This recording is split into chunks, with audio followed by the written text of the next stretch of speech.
how to change the batteries of our Sony ZV camera.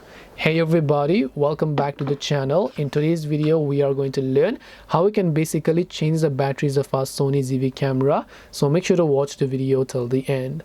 Now maybe your battery died and now you would like to switch the battery. You can see here I've got a couple of batteries with me of our Sony ZV camera. So from the bottom of your camera, if you look here, you can see a little this door icon here.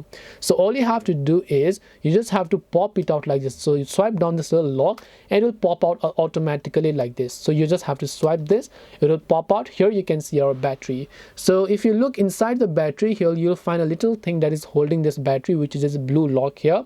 So you just have to remove this lock a little bit and the battery will pop out like this.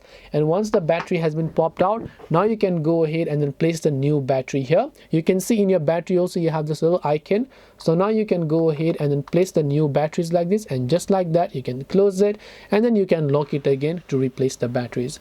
This way you can change the batteries on Sony ZV-1. Hope this video was helpful. If you have any questions, feel free to leave them down below. Thank you for watching till the end and see you soon in the next video.